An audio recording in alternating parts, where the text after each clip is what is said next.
Finally, Compas on the beat is back, and so is your boy Dan and Daygo, the most electrifying promo reader in all of sports entertainment. Can't believe that slacker, Gilberto, pushed for a week off. Are you kidding me? He was trying to kill Dan and Daygo's momentum, but no one can do that. This freight train ain't stopping, so all aboard, Gilberto! Woo! Man, it feels so good to be back, and I'm so pumped for this episode of Compas. So let's reveal our two grand guests. First, we'll have amazing Adrian Garcia-Marquez, the play-by-play voice for Fox Deportes and the Chargers. Let's hope Gilberto didn't scare him away by telling him that he doesn't like avocados, but more importantly, he also doesn't like soccer. Let's not forget about that. That's 2 strikes against Mexican culture. But regardless, it's a great interview with plenty of Padres talk. Dan and Daygo approves.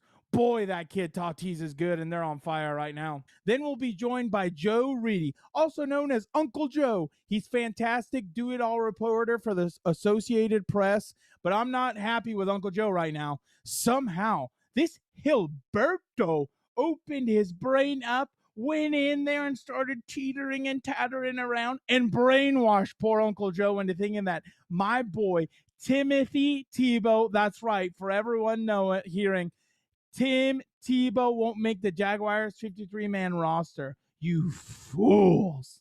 You'll see soon enough. Don't you worry about that. Now let's get to the promos. Manscaped is back with the Compas. The world is starting to open up with so many events. The Olympics, WWE wrestling open to fans, baseball, major championships, and concerts. Shout out Luke Combs. I'll be there October 1st. San Francisco. All good. Are all in this summer. Even wine tasting like Gilberto recently went to. So if you're planning on many summer activities like that slacker Gilberto, make sure that you take care of your below-the-waist trimming needs before stepping out, and Manscaped has got you covered. The Performance Package 4.0 from Manscaped is here to help you get ready. Inside, you'll find your Lawnmower 4.0 trimmer, weed whacker, ear and nose hair, plus 2 free gifts. Everyone loves gifts. Performance boxer briefs and shed travel bag. Talk about a world-class dismount into a post-quarantine world. This package is perfect for your package and peak performance for whatever your heart desires. The brand new Lawnmower 4.0 is here to take the podium and take gold, boys and ladies and gentlemen.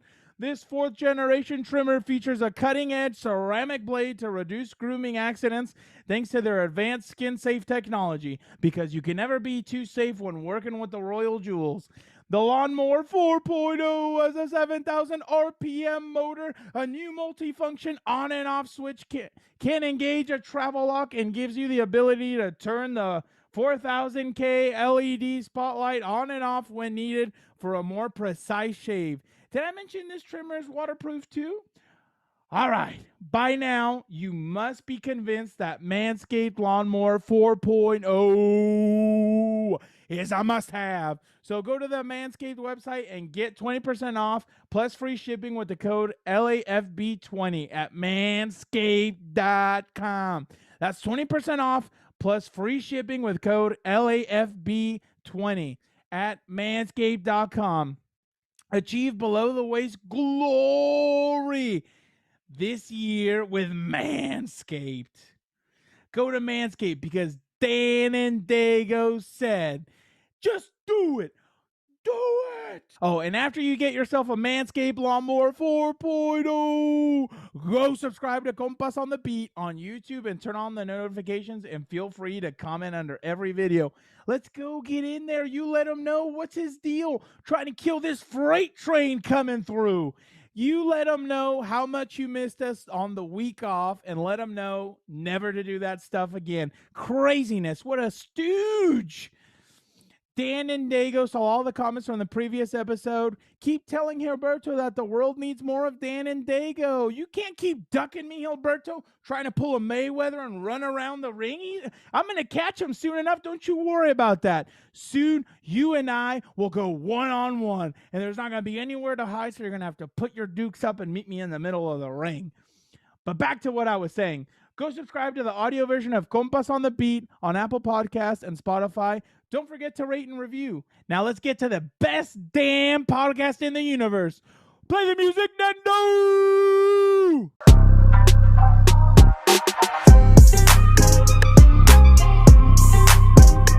Welcome to Compas on the Beat. I'm Fernando Ramirez, Chargers beat reporter for Sports Illustrated, and with me, as always, is my co-host, my tag team partner, Gilbert Manzano, Chargers beat reporter for the OC Register and LA Daily News. What's up, bro? There it is. I got a 2-week break from the What's Up, Bro, and it felt pretty nice, Fernando. I gotta say, I feel rejuvenated. I feel fresh. I don't know about your Dan and Daygo, your brother, saying that it's bad to take a 1 week off. I don't know what he's complaining about. I think we're fresh, we're ready, and we're gonna make great content. I don't know how you felt about that 1 week off, Fernando. I guess you're right, but I still missed it. I have too much energy over here saved up for not like getting, I don't know. I couldn't say what's up, bro, for a week. I mean, it was just kind of, I don't know. It kind of played with my emotions a little bit, but Gilbert, tell the listeners about our Korean barbecue outing with Dan and Daygo and Uncle Joe. It seems like you two really got along this time. Yeah, Dan and Daygo's calling me out, but I just saw him in person. What was it, a week ago? I spent about a week ago. Yeah, I spent my vacation next to this guy. Dan and Daygo sat to the left of me. We had Korean barbecue, and Joe Reedy was to the right of me, who we're going to talk to later on. And I'm really liking Joe right now. Uncle Joe, he's on my side on the whole, will Tim Tebow make the Jaguars final roster? So when we kind of ganged up on Dan and Daygo, he got all flustered and frustrated, and he didn't have his cowboy hat to kind of hide under. So he was huffing and puffing. I think he was dropping some F-bombs next to some kids behind us. So I don't know. Dan and Daygo left that out in his promo, but he was a little rattled. Oh, we're dry snitching now. No, and you know what, people? I'm in the middle of this. You guys are going to hear later when we talk to Uncle Joe, but I'm in the middle of this, and I have to sit there, and then these guys get to leave. I'm in the car, and I'm sitting there, and I'm listening to 30 minutes straight of why Tim Tebow's going to make the roster. So thank you guys for that. That was interesting. You guys want to know what the funniest thing about the Korean barbecue was? Is that Dan and Daygo orders ramen, like ramen soup or whatever, and he starts eating, and he's like, dude, it is spicy, and he starts sweating. Well, the food hadn't gotten there, so he ordered it as soon as we ordered our food, and I start making the Korean barbecue and everything. And then Gilbert's like, you know what? I think I'm going to have one of those. Bring me a ramen. And so Dan and Daygo finishes his. He has a little bit of what we ordered to the middle, and then we're done eating, and they bring out Gilbert's ramen, and Gilbert's like, oh my God, I don't know if I'm going to be able to eat all this. Gilbert, what was going through your head? Hey, it looked good. And it was spicy. It wasn't spicy. Me, I'm the realist Mexicano out here, so I don't know about Dan and Daygo. I look mustache. Yeah, there we go. Spicy, no avocados. Let's get that right. But yes, I like the spiciness. But yeah, you're right. I was full by the end. It was kind of a different, unique Korean barbecue setup. Usually we go to all you can eat, just order like crazy. But this one was like, I think it was better quality meat. It was authentic Korean foods. That's why it tasted better. I was like, you know what? We only got 3 options of meat, but all of them were very good, and it was enough. It was full. I got full. So yeah, they brought my ramen pretty late. I saw Dan and Daygo, eating that up. And what was up with Dan and Daygo? He wasn't really eating a lot of the meat. He was really into the ramen. So he liked it, so I got one, and it was, for me, it was too late because, dude, I eat everything. I'm the type of guy that eats, the little sides that come on the Oh yeah, I started kimchi, fishing right through those too. Yeah, the spicy pepinos that I saw there. Was the cheese and the corn on the thing, and the egg too. Those were different. I ate all that. So and I had my big old beer. So I got full, man, but it was good. I'll say that. No, and it was a good time. I mean, we talked about everything, WWE, about everything. I mean, basically what we talk about, that's why we started this Compas on the Beat, because basically what we're talking about while we're hanging out, that's what we did here. And the reason why we got together, I mean, obviously to see each other and hang out and everything, but we went to a good friend of the show, Frosty Rutgers camp earlier that day. It was very interesting. Gilbert, I've been to a lot of different camps from athletes. I'm sure you have as well.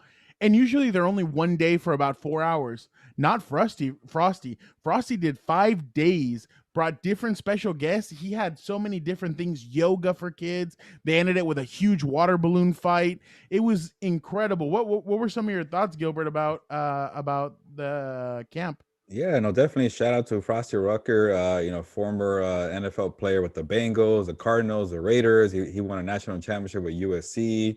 He's from Tustin, so he's from Southern California area, and he invited us to come out. He said, hey, Gilbert and Fernando, I'm from the area. I just retired. I think he said 2018, not that long ago. I want to get back to the community.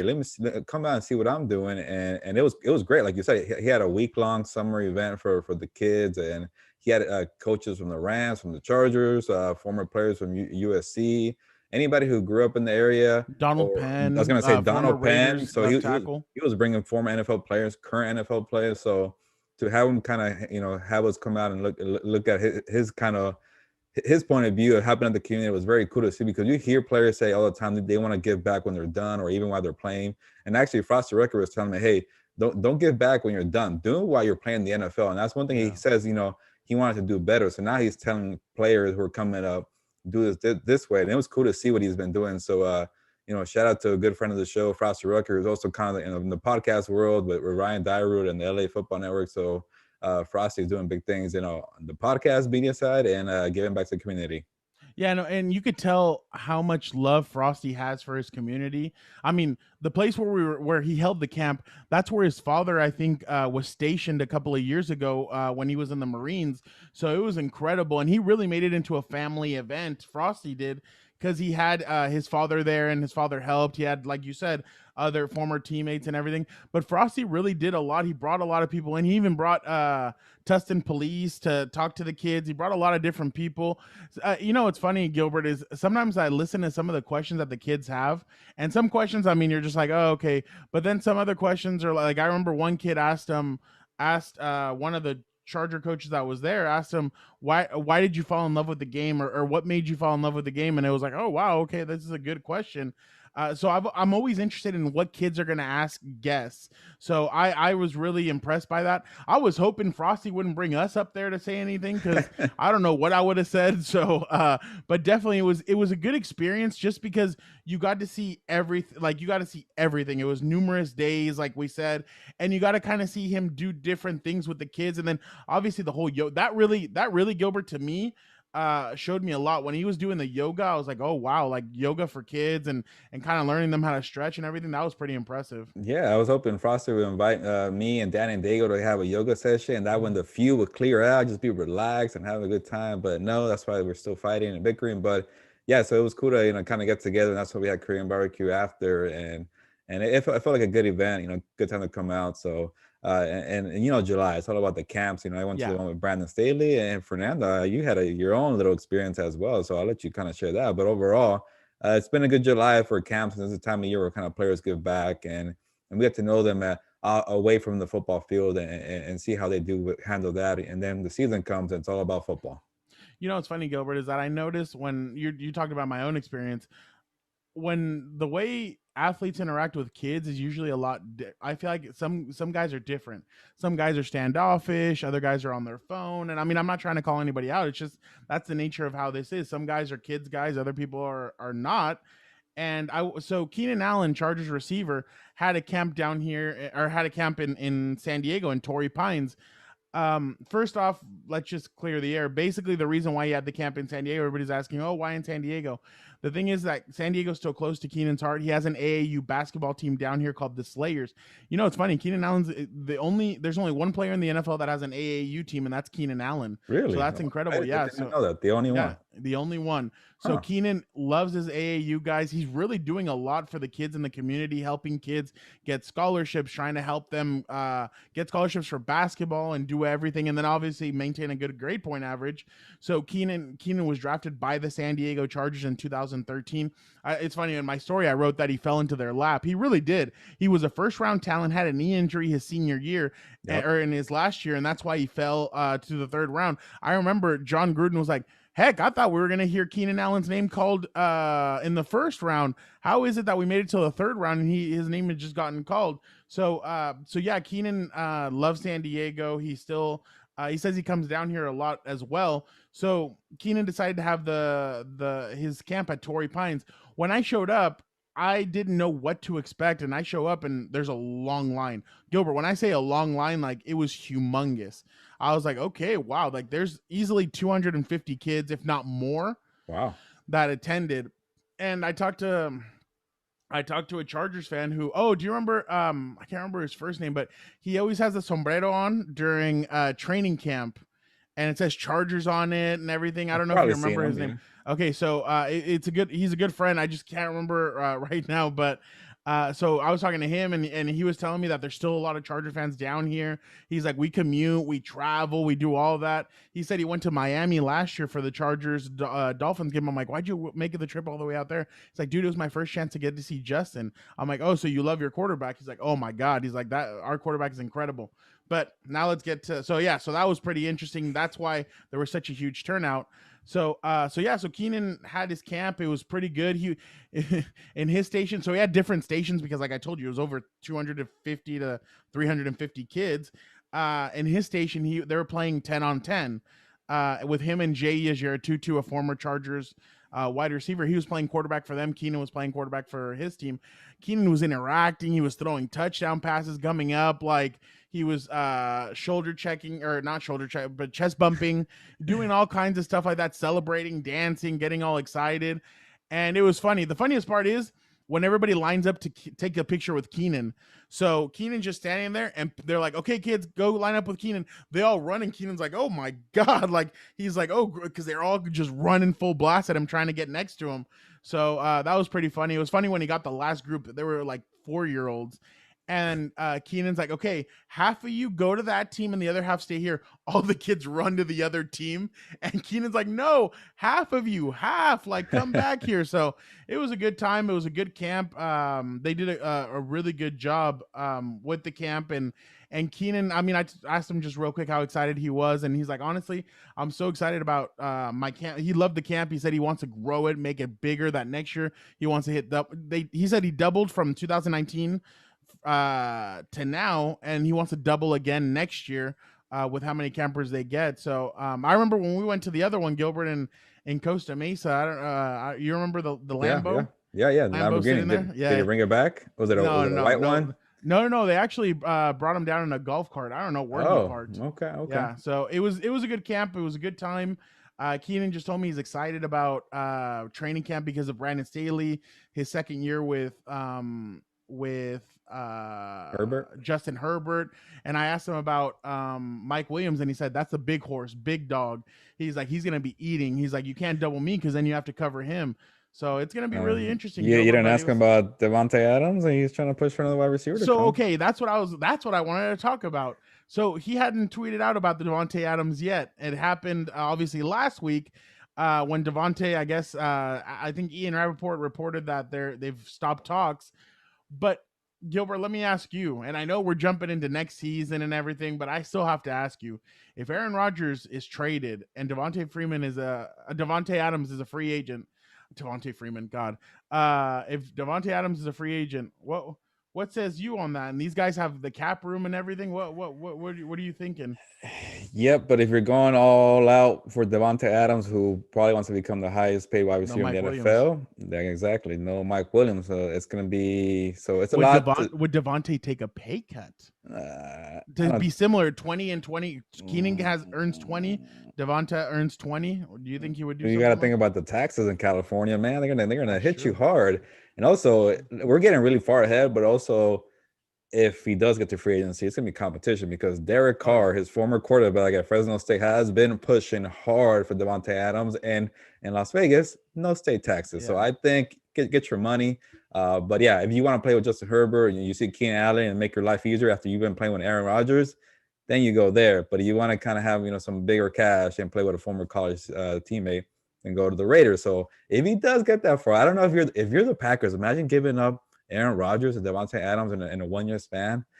I don't know what's going on there, but say that happens, it's going to be a pretty fun free agency come next March. But let's get to the games and let's see what Mike Williams does. Maybe Mike Williams has a big, massive year and he's going to come back. Oh, that's what I think is going to end up happening. I think Mike's going to have a huge year.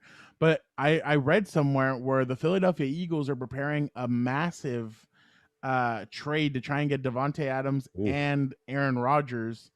and like I guess they have Where three. did you see this rumor? I saw it. Some Eagles beat writer retweeted. Credible? Somebody. Oh, it had a check mark. You know what? I don't know if that really means anything. Yeah, no, exactly. But hey, I'm all about talking about this. Can you imagine if the Eagles have 3 first-round draft picks next season, this upcoming draft? Can you imagine if they ended up getting Aaron Rodgers and Devontae Adams on that Eagles team? That'd be something killer. That'd be a pretty big get, but I wonder what the package would be. You give 10 first-round picks, man. You got Jalen Hurts. I guess, but yeah, hey. I don't know. It'll be crazy. I know we're jumping into it, but we're jumping all around. But honestly, I think what we need to do right now is get to our 2 guests, Gilbert. Unless you got something else, are you good? No, we got a jam-packed show after a week off. We got to get 2 guests, so let's get to it. And no Dan and Daygo, right? It's going to be you introducing. Yeah, no. First, we're going to talk to Adrian Garcia-Marquez, the Spanish voice of the Chargers, and then we'll come back with our special Uncle Joe. You don't want to miss it, Gilbert. You want to stay right here with me. This next guest is in the Compas Hall of Fame. He does it all. Play-by-play voice for Fox Deportes and the Chargers. He's covered everything from the Super Bowl to championship fights. Many Laker fans know him as well as his time as the voice of those Lakers. But most importantly, he's a San Diego native, my hood. I'm talking about the great Adrian Garcia-Marquez. Adrian, how are you? And 2 important questions. Yes. Is the California burrito the GOAT of all burritos? And are the Padres winning it all this year? That's all I got to ask you. Hey, that's a heck of a start. First and foremost, Compas, gracias. Thank you for the invite. I've been looking forward to this opportunity. I know we've been talking back and forth and trying to get squared up. I've been wanting to join you guys. Hey, man, no, but I've been wanting to work with you guys and just, shoot the breeze, como quien dice. But yes, the Padres will win it all this year. I have a feeling. I don't want to do that, though. See, that's the thing.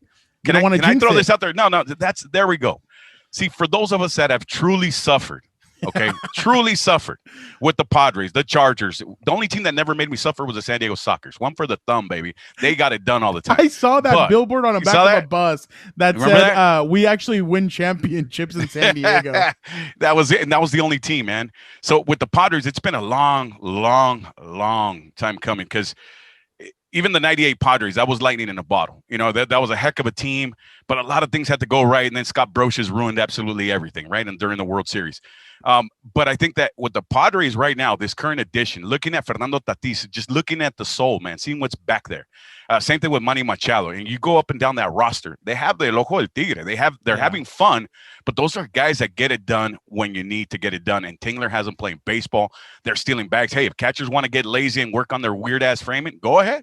Jump on it. And then we're going to take second. We're going to take third. Little base knock from Hosmer. Boom, there's 2 runs coming in. Yeah. And that's been the mojo. I don't recognize these Padres. But, again, I don't want to go into the predictions because I've also seen Padre fans, the new ones, especially, I consider them the new ones. The new ones. The new ones. They're the ones that are doing things on TikTok and flipping off Dodger fans like, slow your roll. We haven't won nothing yet. Padres haven't won absolutely anything yet. Have you seen that music video guy? The one that, does music videos and he, starts talking crap about Dodger fans and he's like, we own this city. He does rap videos. I've seen all that stuff, man. I've seen all that stuff. And I used to be the one guy to argue that if you really go into Dodger Stadium and the lower places Dodger Stadium, you'll see a plaque owned and operated by the San Diego Padres. When the Padres used to go to Dodger Stadium, they go to Cerro Azul and dominate. And it all there was a time where it would happen from 96. I'll never forget this. The Padres go into Dodger Stadium. They end up sweeping the Dodgers to get into that playoff position there at the very, very end. And that last series, it was Chris Gwynn knocked in a crazy double that made it all happen. But right before that, Ken Caminiti had gotten an RBI broken bat single. When Cammy got that broken bat single, he had the bat handle, right? So it was the sharp end. And he was holding it as he was trolling around first base. And as he trotted the corner, he, without even looking, like a mountain man, like a true Ken Caminiti legend that he was, he just lets it go and pop. You see it like a knife. It just dug right off the first base side, foul territory, right on the Dodgers' back, almost like saying, boom, we own this house from now on. And it went on for a good 10 years. I know I went through at the beginning of the career. And then when I was at Telemundo and I'd go back and check the stats, I'd always dip into the stats in because that's phenomenal what they do over there. And I'd see some crazy stats like that. And I saw the Padres were winning more games at Dodger Stadium than the Dodgers were in head-to-head. But then you flip it, Dodgers would go to SD and turn it into South Los Angeles. So it was a whole different kind of vibe. But again, it was always about trying to get the best of the Dodgers, understanding that the Dodgers were a superior organization from top to bottom. And here we are. Things are evening out a little bit, but first things first. Mijos, first things first. Let's win the division. Let's get the Padres flowing, winning baseball. Get the culture will be around. Apparently, it'll be around for a while. Fernando Tatis, as well as Manny Machado, they both talked about it. We wanted to stay here long term because we want to develop this culture in this beautiful, awesome city with great fans that have been wanting this for so long. So I think it's looking good. But let's slow our roll. Let's not make music videos yet and flip off Dodger fans on the way out.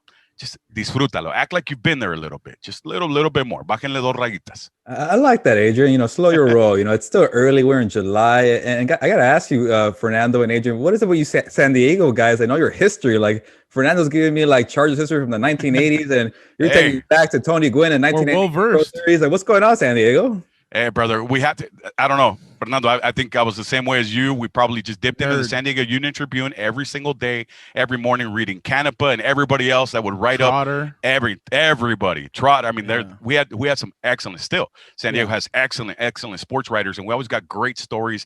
The way that they broke it down for me, it was Al Bundy had it right, guys, in Married with Children. La Oficina. Once I got in there, once I started having kids, I got married. Like, that was the secret haven. Like my oficina. Go in the throne. I grabbed the San Diego Union Tribune. Hey, I'll be out in a little while, and that's where I would read up on my sports, get all caught up, and that's where I even made that demo, man, so I can get a broadcasting career going inside of my little office, so I could get that surround sound echo. Let me give it to you like this, Gilbert. On Mondays after Charger games, Nick Canepa was going to have his grades. Oh, yeah. And, man, when he would roast them, when they would play like I remember they played I'll give you real quick. They played the Houston Texans on Monday Night Football. Ryan Matthews is the running back. The Chargers get off to a 24 to 1 to 3 start. They're up 21-3. And they blow the lead, and the Houston Texans come back and beat them. Canepa just goes F, like F's all around. And then he put coaching Z-, and it was Mike McCoy's first game as the head coach. Hey, man. You put like Z- or whatever. He always was the meter for us. Yeah. He kept it real. He never sugarcoated, and when guys deserved the praise, he was the first one to give it up. Oh yeah. It was that's why I enjoyed it. And you know what, man? We grew up there with Hacksaw. I don't know what the deal is. Like in the best end, 15 minutes. But man, we all grew up on Hacksaw. Yeah. I was mopping floors with my dad. He used to clean the Manchester Clinic right there in Hillcrest, and I would bump. Right, I would go from Hacksaw to Vin Scully. And yes, I know I'm a Padre guy, but I love Vin Scully. I love listening to Dodger games because I like listening to Vin Scully. So I'd pop it up on the surround sound there in the office. You know how they usually play smooth jazz, 98.7. Nah, man, I'd switch the smooth jazz, and that's when the doctor knew that I was there that night because the next morning he'd turn on his radio and it'd be on Extra Sports, or on some, at Hacksaw, something in the morning from Bulldog to Hacksaw all the way up. Our boy Ernie Martinez, I'd be listening to all those guys. Martinez. Yeah, man, I was playing their ball at San Diego City, and we'd be bumping Jim Rome when Jim Rome wasn't Jim Rome yet, man. In the middle of the night, Jim Rome into daytime lunch, Jim Rome before the clones really started taking over. So we had a great run. Scott and BR in the mornings. Billy Ray, baby. It's funny. So when I first got my license in high school, I would show up to school. Everybody would be bumping Kanye. They'd be bumping this, that. I was the only one that was bumping sports radio talk. That's how I would show up to school. And like my brother would be like, dude, this is going to put me to sleep. And I'd be like, I'm sorry, but I really I got to listen. I got to pay attention. I got to know what's going on. And I was just interested in it. And it was a love that you didn't know you could turn into a job. And finally, when I ended up doing that, I'm like, oh my, I was starstruck. I couldn't believe that I was doing this kind of stuff, especially because you never think, sports are going to obviously they pay off if you're an athlete, but you never know it could pay off as a career for guys that aren't athletes. And it's been incredible. Yeah. I mean, it was like for me growing up, man, that was the deal. My dad told me, ser realista, be realistic. I mean, being a broadcaster, because he already knew that the dream was already Joaquito trying to become a pro baseball player. And then on top of that, QB style, like, oh yeah, but Dad, there was Doug Flutie. I'm 5'9", 5'10", pero si pudo el Flutie, yo también. No. Bájale dos rayitas. We're back to reality. And then you start to realize, like, all right, cool. Maybe the sports, you're going to get to a certain limit. For me, baseball was probably the one that took me the first, but that's where I saw my limitations when I was sitting there at San Diego City, trying to see if I was going to start a catcher. David Gonzalez, Adrian's older brother, he played with me. Like, we all just got along great. We all played good ball, but there's a point there where you realize, like, all right, I'm 20, going on 21. I'm still not gone. I've talked to scouts and all these things, but you focus on just the sport. So then that's where you start to kind of graduate in your mind. Like, all right, what could be next? For me, it was coaching. I thought I love history, right? So I thought I could be a good teacher, just sit there, be the easy A teacher, and then just, coach baseball, and then, be the OC or be the QB coach or something, and then just chill. That was the master plan. But then when you start to see that the industry is there and there's an opportunity there, and if you're talking like me, man. I was always getting in trouble for talking in my school from all my report cards. Adrian talks. He's a good kid, but he talks to me. He's a good. My sixth grade teacher even put on my last report card, "See you on TV, mijo." Like she was predicting I talked too much. I was going to end up on TV. Awesome. So it was just one of those things where you saw it, in the end, you saw the opportunity. And I always tell kids when I get the chance, I know our guy Beto Duran does this a lot. He goes back to schools and talks to students. I try to do that sometimes when I get the opportunity. And when I do, it's just to let them know, guys, it's possible. It's about getting there. It doesn't matter if it's San Diego City or Harvard or Syracuse, Yale, Northwestern. Once you get there, if you have the ability to talk and you work hard and you inform yourself and you have the information, you know how to express your thoughts, hey, it's all going to be even. It's getting there, and then the hard part is staying there. But once you get in there, you're gonna fight against all the same dogs. At the end of the day, it's about getting there. And I think that we all see that at some point there's an opportunity to create a career that maybe we didn't think was going to be there. Adrian, let me be your hype man because I got to give out your resume. You've covered everything from Super Bowls to the World Series, championship fights to, big soccer tournaments that we couldn't even get you on the show, man, like you said, because you're doing the MLB All-Star game. You were covering all the crazy soccer tournaments this summer. I guess at one point did you realize that you're this versatile guy that could cover, sports in 2 different languages. You're the voice of the Chargers as well. But at one point did you realize you're good at this? I know because you're a good talker. You're a good talker. But at what point did you realize you could turn this into a career? And where did you realize that, you know what, I don't want to stick to this sport and this sport. Where did you kind of figure out you want to do a little bit of everything? Well, it's just kind of like where the wind blows, in a lot of ways, that's what kind of led me down this path. Having played 3 sports, that was always passion since I was a little kid. It started with soccer, and then I discovered baseball. When I discovered baseball, I put soccer on the back burner for a couple of years because I wanted to focus on baseball. That was like around 12 to 13, but football was always in the mix and wanted to be a QB, little flag football QB, make it a Elway, had my little mullet, the whole thing. And I wore even number 7. There's you'll see there's the Elway. Elway was my guy. And my Chargers, they were my Chargers, but Elway was my favorite QB football player of all time. Him and Bo Jackson, go figure, a Raider, right? Also, but the thing is that for me, having played those sports, I felt like it was natural for me to talk about them at some point. And when I saw the opportunity, I know it started when in 6th grade, Jack White, may he rest in peace. He was a longtime anchor at Channel 10 there at KGTV in San Diego. And he went to my school when I was in 6th grade. He went to talk to the students. That's why I think it's important to be able to talk to students, because you never know who you're going to reach and what year, what grade, who the kid is. And he happened to reach out to me without even realizing it at the time. And Jack White, at the time that he was there, he was the main anchor. So our teacher invited him. He talks to us. We had news on Mondays, Tuesdays, Wednesdays, Thursdays, and Fridays. Shout out to Mrs. Cheryl. That was brilliant what she did, because it kept us reading on top of history, current events. So it helped a lot as far as, also you lose stage fright. So you're able to speak publicly in front of your classroom. There's so many things that we learned there. But I was trying to go next level. My mom would sometimes fix, clothes and whatnot. She'd be doing like seamstress stuff, whatever. So sometimes she would have like little foam balls and things, whatever. So I used a couple of those palitos, the ones that look like popsicle sticks. And I knew Jack White was coming, so I wanted to impress him. And I was a little sports anchor guy. So what I did was I grabbed one of those little foam things. I grabbed the palito, and then I grabbed the San Diego Union Tribune. I remember it was Ozzie Smith, and the headline said "Wizardry" after he had punked the Dodgers, right? So it was that. I cut it out, put it on construction paper, and I made my own CG, man, my over the shoulder. So while I was talking about Ozzie Smith and whatever, I had the over the shoulder. And Jack White was like, "Wait, did you spend all night doing that?" I'm like, "Yep, because I'm going to be a sports anchor." And he goes, "Really?" He goes, "Yeah, one day I'm going to be the first Mexican kid on Sports Center, or I'm going to be on Saturday Night, but after I play for the Padres center field, because I want to play next to Tony Gwynn after I play quarterback for the Chargers. Not until then, I'm going to do this." Little tira shit 6th grader, man, talking crap like that. And I think that's the moment I realized, like, maybe in the back of my head, I stuck that idea in there. And then reality hit. You get to 8th grade and you end up in O class every day. You start to see reality, like, dude, you're kind of a messed up kid that doesn't really get along with teachers or whatever. So you start seeing the future starts to dwindle a little bit. And you start thinking, you know what, I'm just gonna have to get a regular job just like my guys. I know that there's a lot of influences outside. I know that there in San Diego, we because of the proximity with the border, so there are other temptations to join certain crews of certain types of things that are in, illegal activities. It's all around us, like every school. So all of that, I think at the end of the day, was sports that saved me, having played sports, football, soccer, baseball, and then obviously having that little gusanito, that little semillita that I had planted long ago, that I want to be a broadcaster maybe, and we'll see how it happens. And lo and behold, destiny would kind of open it up, and And as things started to flow, I know at Telemundo, that's where you start to become more versatile because you're covering more sports. So I started off, the Oakland A's were the first team to give me an opportunity. I'm in Oakland in 2000. Alvaro Martin hears me calling baseball there. Him and Howard Bryan, they have a conversation. Next thing you know, I'm getting a phone call, or I'm getting a phone number to call somebody in Bristol. So then I'm at ESPN.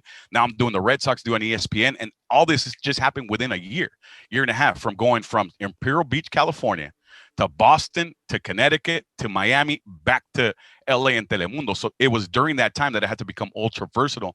And after the Twin Towers went down, extra versatile. And this is what I learned. And I give a lot of credit to ESPN. It is the you, man, because you learn so much. You learn amongst the best.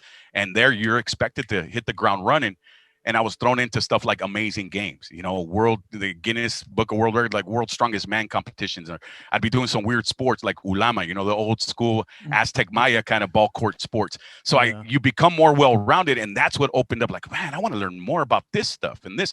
So just in case, you're prepared so that when the opportunity does come, and this is what I try to tell kids all the time, man, run a truck through that little window. If it's a little tiny window that opens up in the kitchen somewhere, you run an Optimus Prime size truck through that window, because you never know where you're going to get the chance, but be prepared. In other words, read, prepárate, estudia, be ready, because you just never know, and things will expand for you. And I've been very, very fortunate on that, man. The fact that Gilbert doesn't have stats and doesn't have stats in his head like us tells me no está preparado mucho, pero we forgive him.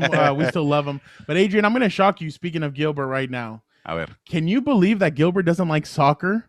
So I'm gonna exclude him out of this next question. You believe it? He's different. I apologize on behalf of him. But what were your biggest takeaways from the win from the Euros and Copa America? Well, first and foremost, you know what? I'm with Gilbert on this, man. There's a lot of heads that just, and I think it's part of, we talked about Jim Rome. Jim Rome, for those people that are the clones that would follow, they would always talk crap about soccer. So it created a culture to kind of not love soccer. Okay. And we get it, especially in this country, man. There was only MLS in our generation, or my generation, and then you guys coming right after. There wasn't much to look up to when it came to club soccer. Major League Soccer was just on the horizon. There wasn't, if you're an athlete, right, and you play 2 or 3 sports, and you're good at 2 or 3 sports, and you have opportunities in 2 or 3 sports, you kind of want to look for which one is going to give you schooling and payday, or the best opportunity to do that. Basketball. And baseball, football, basketball give you that. Soccer wasn't really giving you that. That's changed. And I think now the culture, like my kids are in their early 20s, and having them now, just seeing how they operate now, kids are like 90 minutes. That's why I love LAFC, they say, or that's why they love Galaxy, or they watch the Euros. It's a 90-minute investment. And my takeaway is Copa America. I love it. And it's just, I love the passion. There's no one's ever going to take that away from it. And yes, you can't compare it to the Euros. You can't. It's the quality. It's different. It's just different. But I think the biggest takeaway is that, man, when you have heart, the way Italia, and you combine that heart, skill, ganas, huevos, world against us, let's go all the way back to how they suffered as a country throughout the pandemic. We all did. But they were one of the hardest hit first countries, and it was just, and their players, you saw even Zlatan and guys were stepping up, giving up millions of dollars.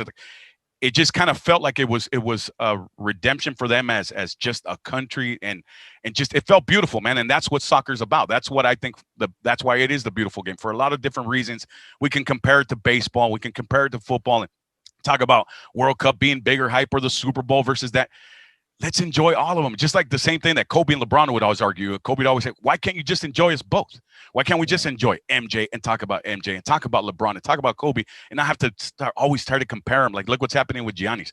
The kid's just fresh off of a championship. Now they're trying to, all right, so who is he going to be like? Is he better than Shaq? Is he better than Kobe? Is he por favor, bájenle 20 rayas ahí. Like, easy now. Let's just enjoy it. So I think the biggest takeaway is that it's 2 separate types of tournaments, but both signal the passion that exists for football on planet Earth. And I think it's growing even more now in the United States, because I'm seeing it working, doing the games on FS1, doing Liga MX, and then, having done the Olympic qualifiers, guys, like I see the traffic, I see the people, I see the connection more than anything else, more than ever. I see the connection from a whole new generation of sports fans that might not be as connected to baseball anymore, might not be as connected to football, maybe not even as connected to NBA anymore, but they're getting ultra connected to football. And that's my greatest takeaway. I think in this summer of soccer, I think it just reignited the passion for a lot of people that love football all across Earth from all the tournaments that we've gotten.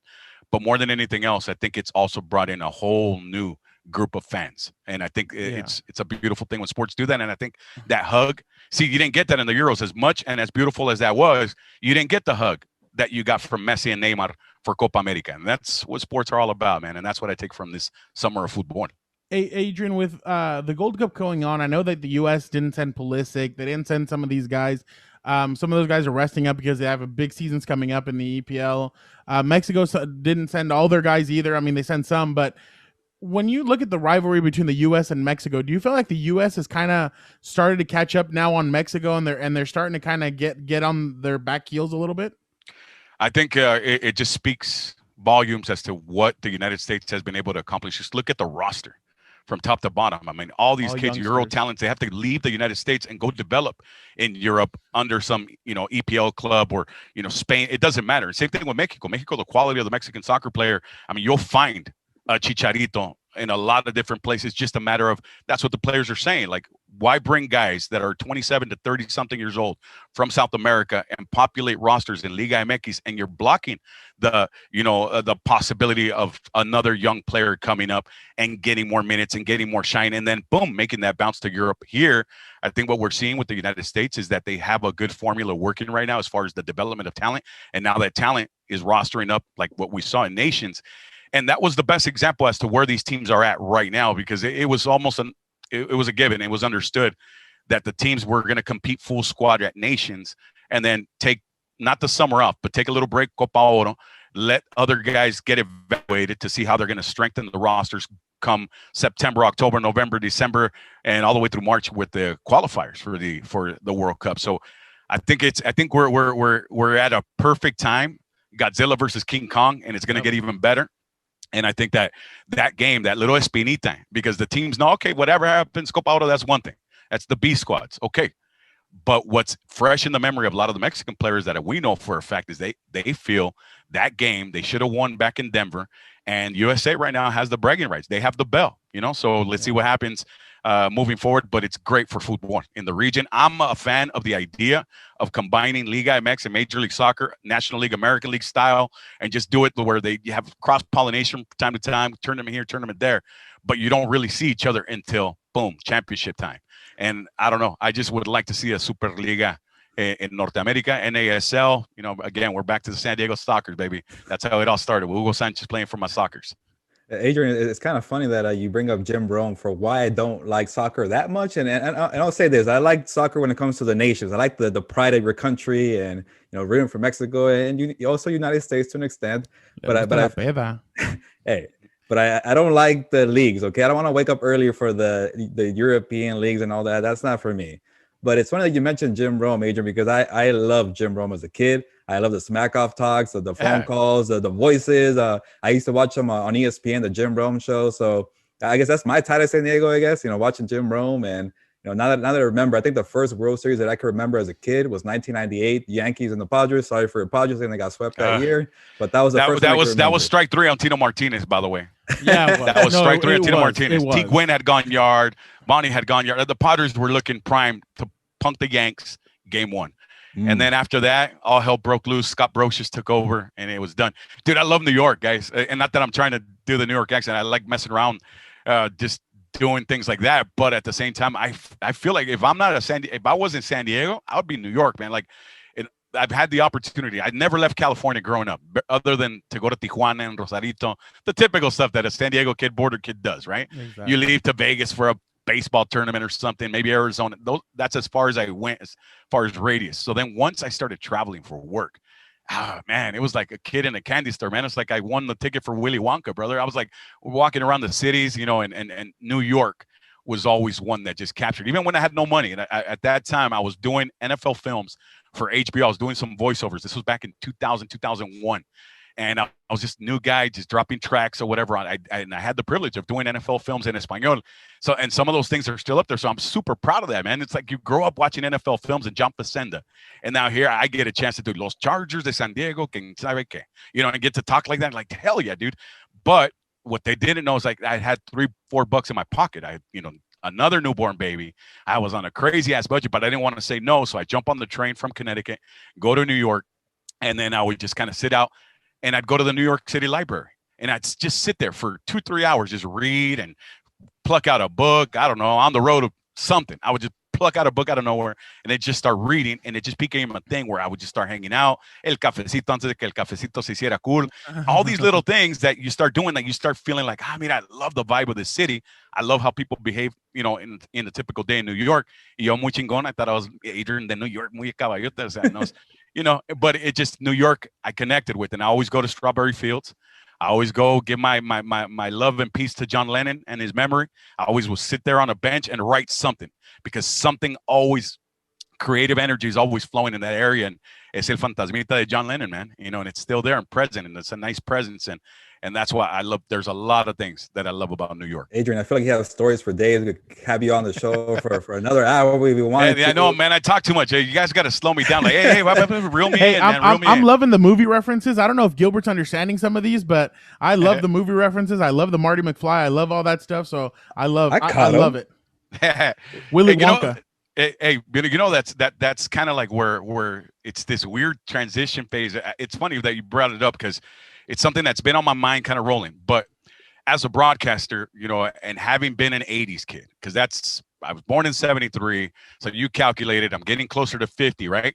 But that said, I also grew up in that era where I got the best of the 70s, the best of the 80s, the best of the 90s. And with my kids, I lived through what's considered some of the best stuff of the new millennium. You know what I'm saying? From the Disney Channel stuff. Hey, I'm all read up on Teletubbies, man. You want to talk about Caillou? You want to talk about all those little things that come out? You know what I'm saying? And Arthur, I could get into Arthur and DW, man. I can go off Dora la Exploradora. O sea, brothers, I can go into different avenues. So then as a broadcaster, especially during my time at Lakers, I think that's one of the things that we had the most fun with, was just being ourselves on the air. I know that's why on Chargers, I feel that great connection with my brother Pancho Pinto.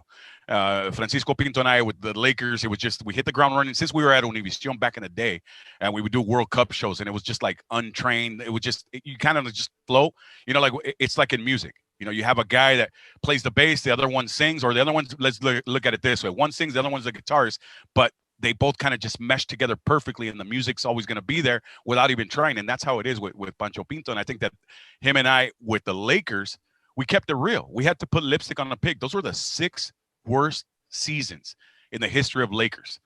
The 6 worst. And in fact, Stu Lance, who happens to be a big-time Charger fan, one of the only ones left along with me, okay, during that time that everybody jumped off the Chargers because they left to L.A., Stu Lance and I were the last 2 guys left, man, as a matter of fact. I just want to bring that up, that Stu Lance is a hardcore Charger.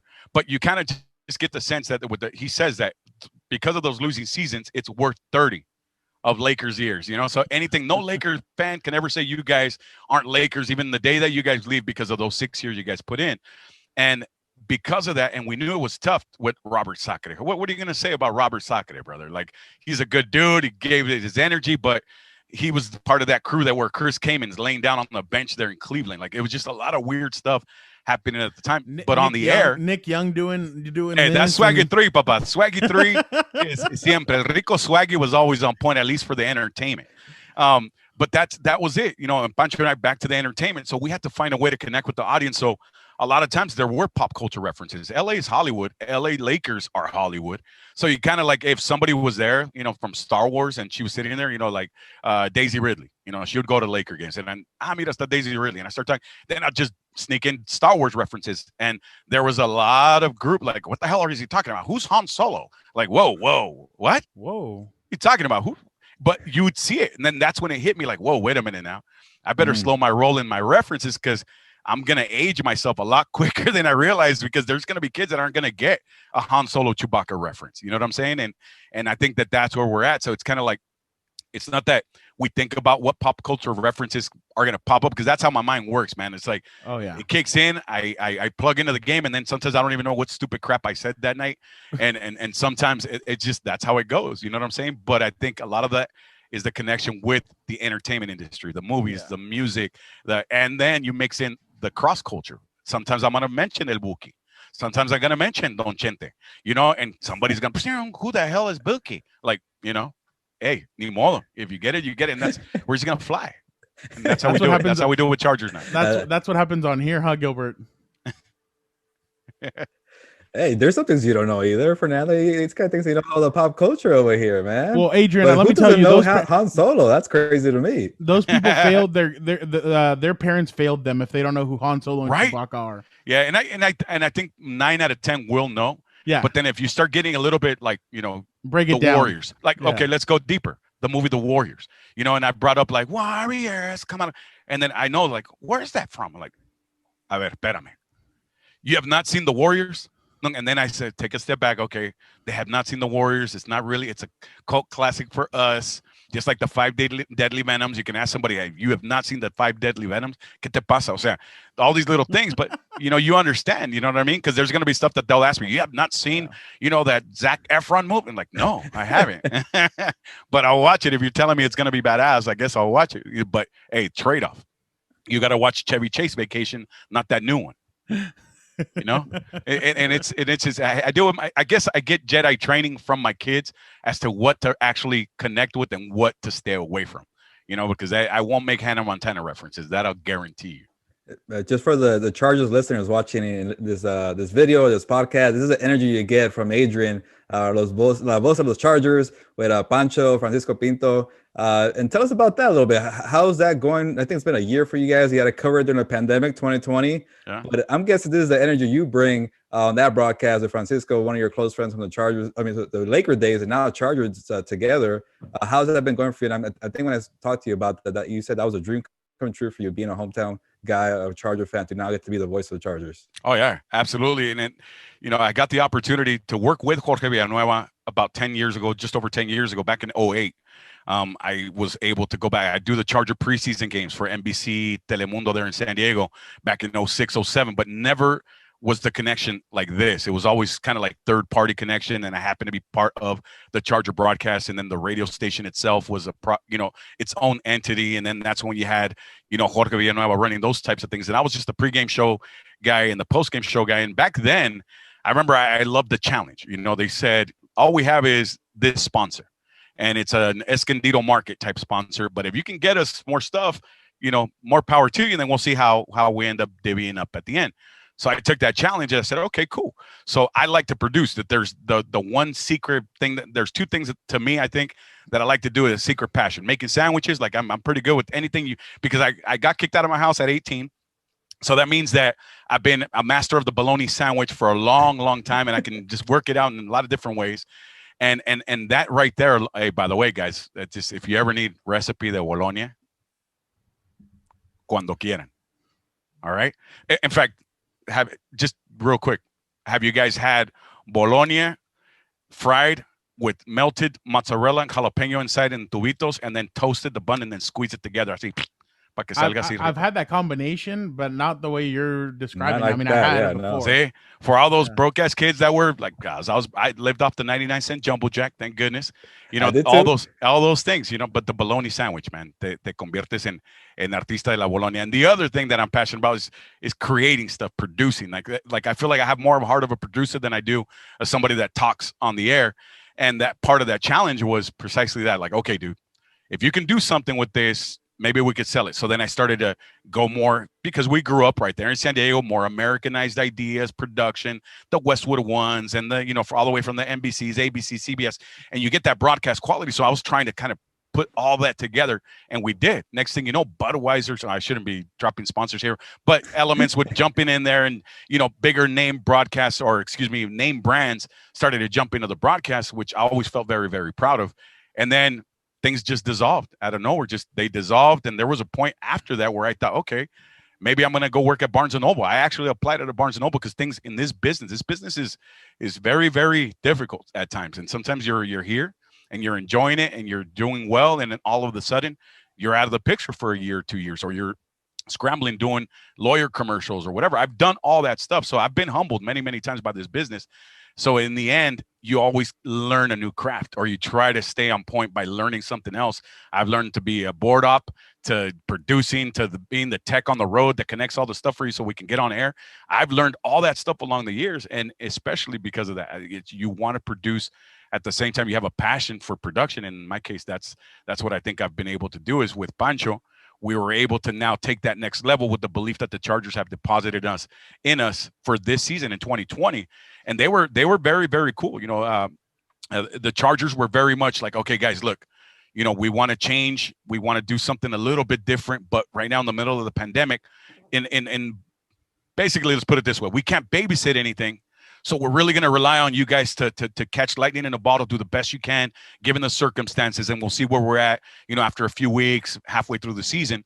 And I was very proud, so was Pancho, that they didn't have to do anything. It was just like, how are the guys in Spanish doing? Live look, boom. Everything sounded on point. We did our own music. We did our own production. We did our own pregame, our own halftime, our own post. And then the radio station would just put the elements together for us on the air. But everything else, it was Pancho, Pinto, and I. And it was a crazy 2020. It was a great learning experience being connected. I know I would see you guys rarely by the elevators. From time to time, we all didn't really see each other. We'd all be there. And the only time I think you guys would probably hear me is that when out of nowhere, they would put our voices on the SoFi PA. Now, dude, that was crazy. I was like, you know what? We actually can't even hear Gilbert. You can't even hear the stadium, like when they announce touchdown, because of the glass. You can barely even hear. But I would hear, because I mean, sometimes I listen to like radio stuff and I'll do other stuff. But yeah, no, you guys honestly brought a lot of electricity to the call in Spanish, and honestly, you guys have done a lot of really good work in just 1 year, like you said. No, and I appreciate that. And that was the challenge, back to that experience, the first time around with the Chargers and the Spanos family. I always sense that our audience, the Hispanic audience, is very important to them. I think they've delegated it in the past to the point where maybe they weren't getting what they were hoping from the other side.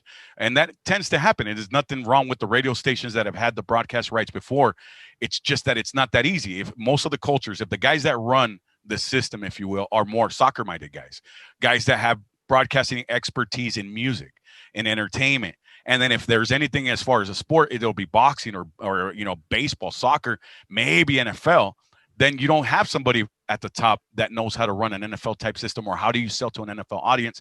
That's where I think I've taken the pride when Pancho and I both, through all the years that we've accumulated through Channel 34 Univision and 52 with Telemundo, my experiences, his experiences combined with what we did at Lakers, and now we bring all that together at Chargers. We were able to create something self-sufficient where we didn't have to be babysat by anybody, and it was a high-quality product. That's at least what our goal was always, from day one, is to present a high-quality, the best-sounding Spanish language broadcast across the NFL. And our next step, as we've tried to take it going into this season, is be more international. So we've connected with people in Jalisco that have their radio shows out there. In Mexico City, I know, the NFL girls in Mexico are there's a Charger contingent, so I'm gonna be talking to them next week. So we try to make it more internacional, at the same time, just the connections, because people want NFL. And right now, gracias al Príncipe Azul, Justin Herbert, they want Chargers, and we're gonna give it to them. Yeah, no, definitely. I mean, honestly, it's been so refreshing having you on, Adrian. It's been a lot of fun. I just have one last quick question for you. You didn't answer this at the beginning, but the California burrito. Tell how Gilbert how good it is. Okay, so there. I knew it. That's and this is, what, this is great, right? Like the good movie directors. That's how they'll start off. They'll give you some random thing, like the thing that takes out the warthog in Apocalypto, and then you use it at the end to get to the guys that are chasing them down. So we're back to the burrito. All right. So let me start off by saying, and I know I like to talk a lot, but I got to tell you the story. So Billy Beane, when I get to the Oakland A's, my very first year in Major League Baseball, Billy Beane from San Diego. Okay. We get introduced in spring training. Hey, this is Adrian. He's going to be the new voice of Los A's en Español. Oh yeah. Where are you from? I go, San Diego. Okay. So this is going to tell me everything about you. What's the best burrito in all of the United States? And I told him, and can I say the name of the place or no? You go ahead. Okay. Roberto's in Chula Vista. Se acabó. That's it. H and Broadway. And he just goes like this. Boom. Knows exactly. That was the standard. Lolitas came in and started and Lolitas was always there. Lolitas was always like, biting at the heels of Roberto's Taco Shop right there in Chula Vista. Always Lolitas right there on L. But it just wasn't happening. It was just like, I still would always give the edge. Then one day, somewhere in like early 2000s, Lolitas now jumped over.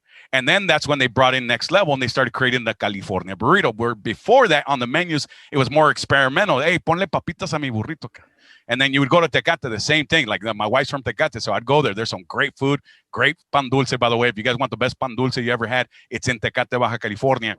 And if you can, just drive south, get into the Valle de Guadalupe while you're at it and enjoy. But man, let me tell you, that California burrito there was absolute money, because now those guys take it next level. Salsita, homemade, molcajete sal.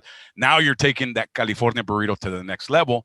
Then you started to see now 3 or 4 different something Bertos taco shops opening up the California burrito, to the point where now they've cheated the California burrito. Now they're starting to stick rice and beans. We had this conversation on Twitter not too long ago, Gilbert. We were talking, I think it was you that posted about the burrito, and I said, and both of you guys, and I said, guys, no rice, no beans, and none of that weird guacamole salsa. It has to be real guac. So the California burrito, in its original upgraded essence, is the best possible burrito you can enjoy or have, because it's the perfect fusion of carne asada fries and a burrito con todo. Boom. That's how we have to end it, Gilbert.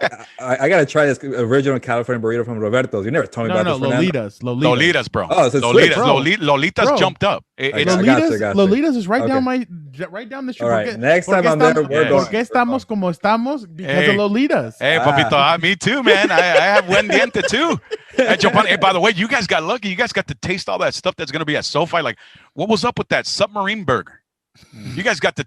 Like, there's going to be, all I want though, and I was trying to tell, a couple of people there at Chargers, I'm like, what we need to do literally is get like a sponsor, a cheese sponsor. There's a couple of companies that are right there in City of Industry. I don't want to say their name, but it's a big time cheese company.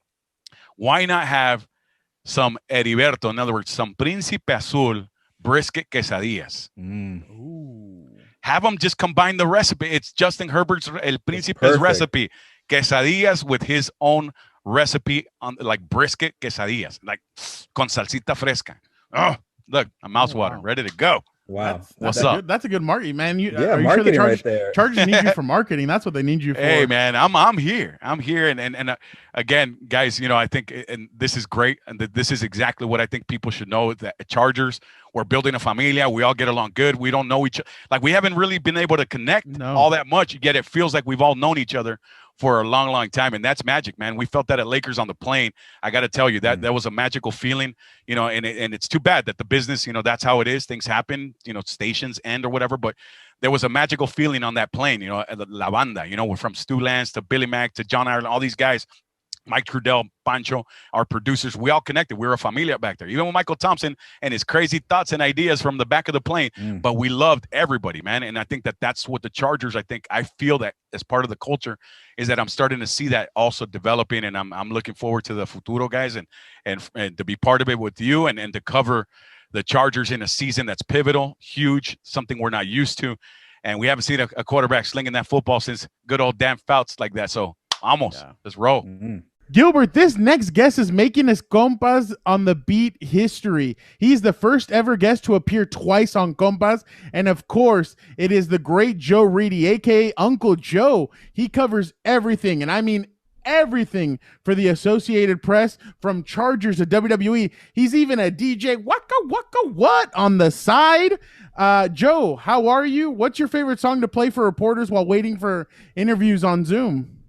Oh, definitely Fireball. And I am honored to be the first 2-time guest. I thought that Daniel Popper would have barged his way into 2 or 3-time territory by now. So I am thrilled beyond belief, as you can see. I'm literally doing cart flips.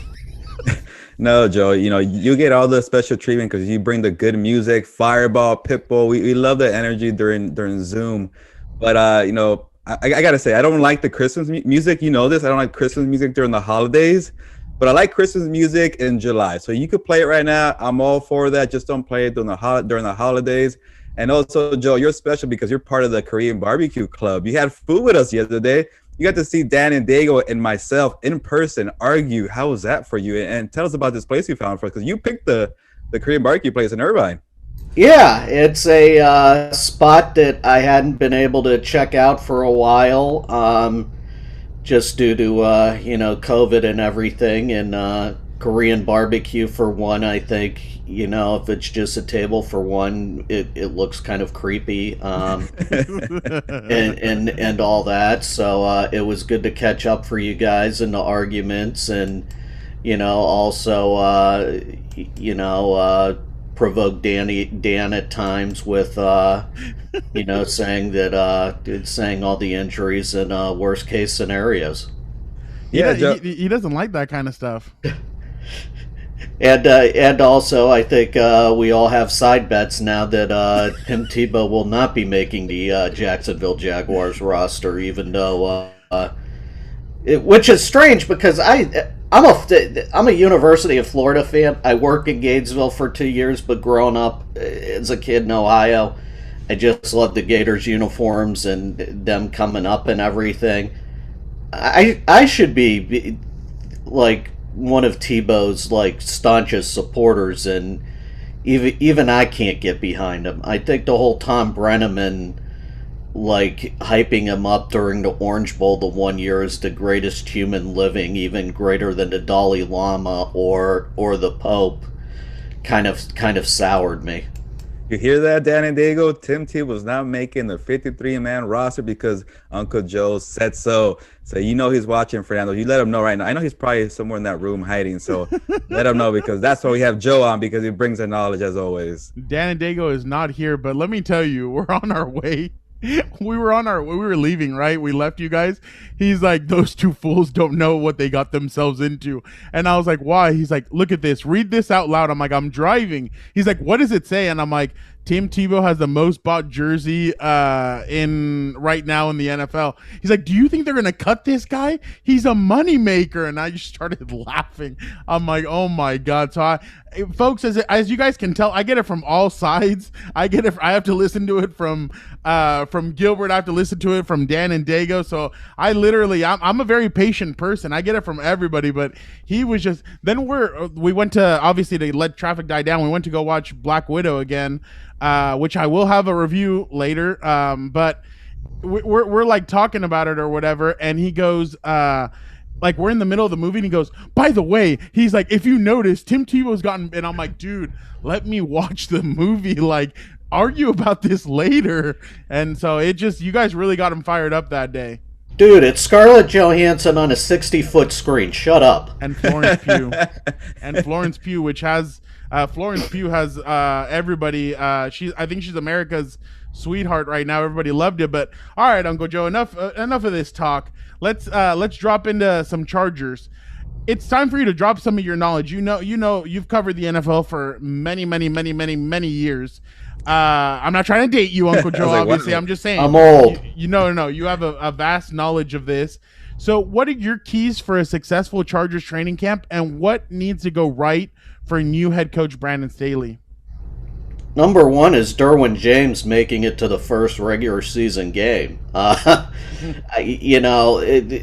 When he's and I think too, just general health. As long as the team is healthy coming out of training camp, and we don't have any injury questions of will they or won't they play in the opener at Washington, I think that's successful enough.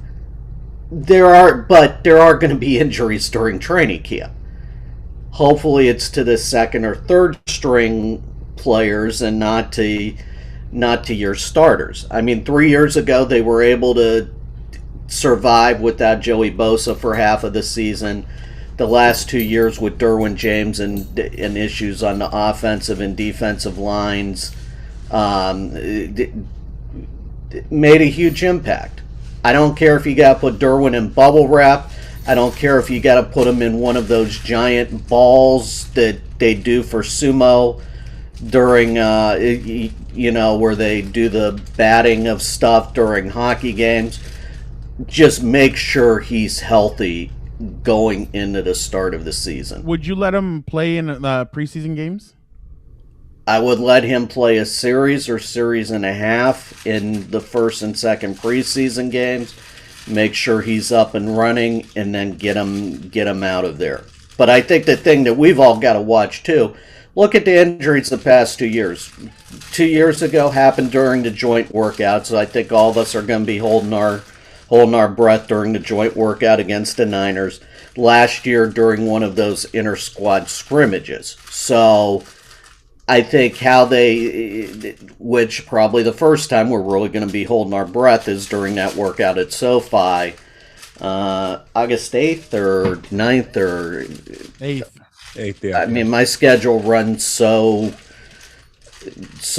varied due to the Olympics and and the Astros being here in 2 weeks against the Dodgers, which it'll be nuts then. I mean, by August 8th, if I still know my name with as much work that I have going on, it'll be a miracle. And as you guys hear, the dog is so excited that I'm on Compas right now that she has to keep doing stuff. I was gonna say, Joe, as soon as you said bubble wrap, I started hearing the sound effect to bubble wrap noise. So I'm like, wow, you guys are really working together. So, it's not only a DJ, but I have the dog well trained with doing sounds and everything too. So, I also think too, just on installation and everything, how quickly they can get up and running. And I think it's a thing more to watch during the season than training camp, that how this team adapts to the general ebbs and flows of the season. I think that's going to be key. Joe, this next question is for Dan and Daygo. I'm gonna keep poking them because you're on the show, and I think we're on the same team here when it comes to Tim Tebow. So one thing you keep saying when we get together, you like to kind of be a little instigator, Joe. You say, what about Justin Herbert? This and that about Justin Herbert. So now I'm gonna ask you about Justin Herbert, Joe, and your dog could be part of it too as well. But Joe, the expectations for Justin Herbert year 2. We saw what he did as a rookie. The bar is set really high, rookie of the year, and I just keep telling Dan and Daygo and Fernando that maybe might be a little bit of regression, new coaching staff. I'm just a little concerned about the new coaching staff, new faces. But for you, can you really surpass what he did a year ago, and can he kind of make that bar a little higher, or do you see some kind of a regression coming for Herbert year 2? Maybe a little bit of regression as far as, deep ball and pressure in the blitz, because those numbers last year were just phenomenal. And I think we saw maybe during the second half it regressed a little more towards the mean and average of other NFL quarterbacks. I don't know how much, though, he takes a step back because it's a new offense. So how do we compare last year's Justin Herbert against this year's with two different offensive systems? I think how quickly he can adapt to the system, how much they tailor it towards him, and how much he can raise the other players up. But I also think, too, in terms of Justin Herbert, how we evaluate year 2, a lot of that's going to depend on the offensive line. 4 new starters. Brian Bulaga's only holdover, but, how many games did Brian Bulaga play last year? So it's almost a totally new offensive line, and how quickly they adapt, especially week 1 in Washington, with that defensive line that Washington has.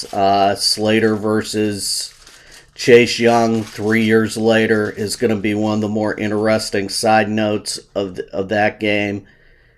And I think, too, just that offense staying healthy, especially at running back. I think there was a lot of pressure put on Herbert last year when Austin Eckler missed time.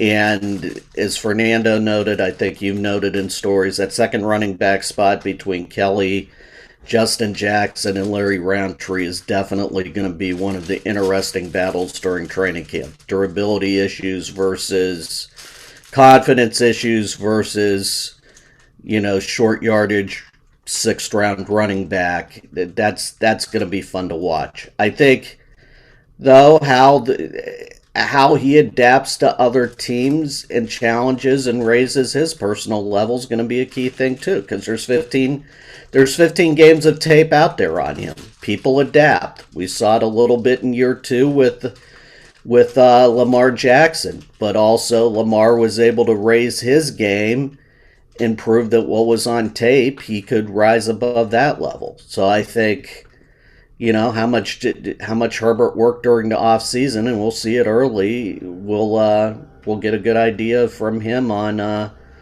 is this guy really transcendent and the new stud LA quarterback that people are hoping for. Yeah, Joe, you kind of answered my next question a little bit, but I'll ask it anyway because there's a lot on this roster to kind of look out for. But also tell me a little more about the running backs, because I am intrigued about the running backs, because right now I have Justin Jackson ahead because he's so talented, but if he's not available, he's not going to have that spot. But Joe, what are you watching closely? Are any players, positions that you're watching closely? I know we already mentioned Derwin and Herbert, so let's put them aside. But any players that you're watching closely, is the running back, Slater? Who's catching your attention for summer training camp? I think that second running back spot, because let's face it, Justin Jackson misses any time during training camp or he isn't set to go at the beginning of this season, he's gone. It's the last year of his contract. It's a new coaching staff. They are going to move on. Joshua Kelly better show that he's improved in special teams and has rectified his ball control issues, because if he hasn't, he's gone too. There's probably only 3 to 4 spots of running back on this roster, and those guys are going to have to be up and running. Roundtree, with the short yardage and everything, is going to be the one to watch. Because I think, let's face it, the past couple of years, this team has struggled in short yardage. Hell, even when Melvin Gordon was here, they struggled in short yardage. So they need that short yardage running back, especially in, red zone situations. I think they won't be as predictable in the red zone, running it every time to where, some writer friends of ours in the press box start throwing their hands up and want to jump out the window every time the Chargers run the ball. I won't name names, Popper. But, I think that you still need that guy on 3rd and goal at the 1 to punch it in instead of having Herbert do it or, as we saw in that Raiders game last year, trying to wet it and throw down there too.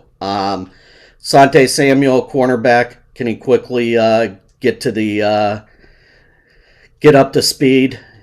I think if he does, he's a opening day starter.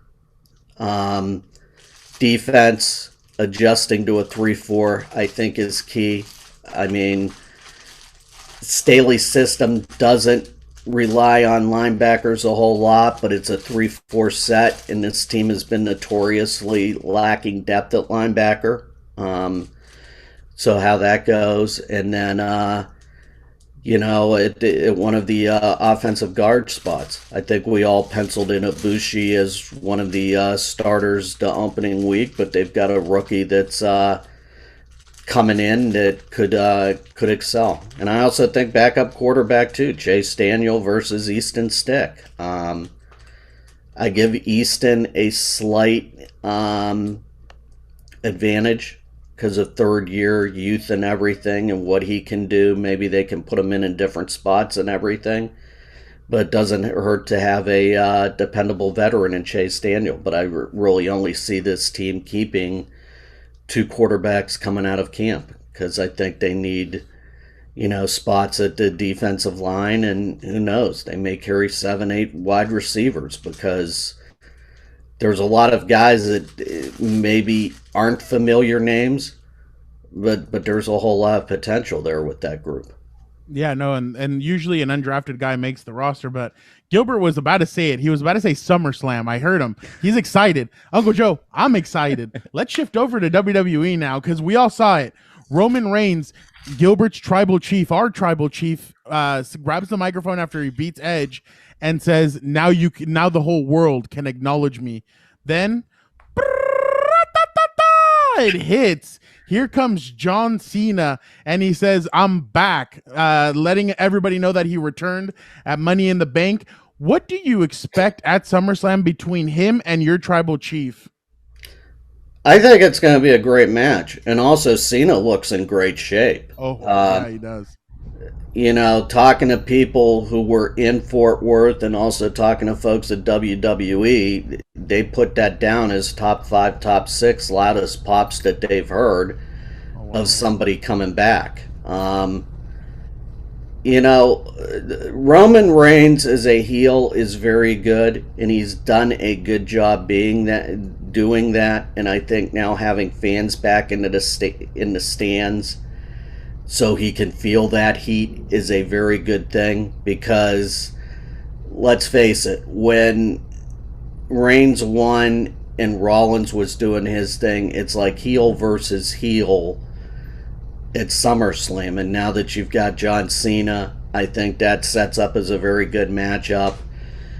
Seth Rollins versus Edge looks like one of those good matchups too. Down the line, even though nobody can compete with Seth Rollins' wardrobe that he's had the past 3-4 months. I don't know if Becky has become his fashion advisor or not, but I did like the Texas outfit with the blue stripes, blue stars blazer and everything. I think if I see Seth in Vegas, I might ask him where he got that so I can get one of those and style and profile it during games this season. Uncle Joe, it's like you. Oh, my bad. I interrupted you. I was gonna joke. I was gonna throw out a joke, but I'll keep it to myself. No. Go ahead. No, well, when you said silent profile, I had to give you a woo.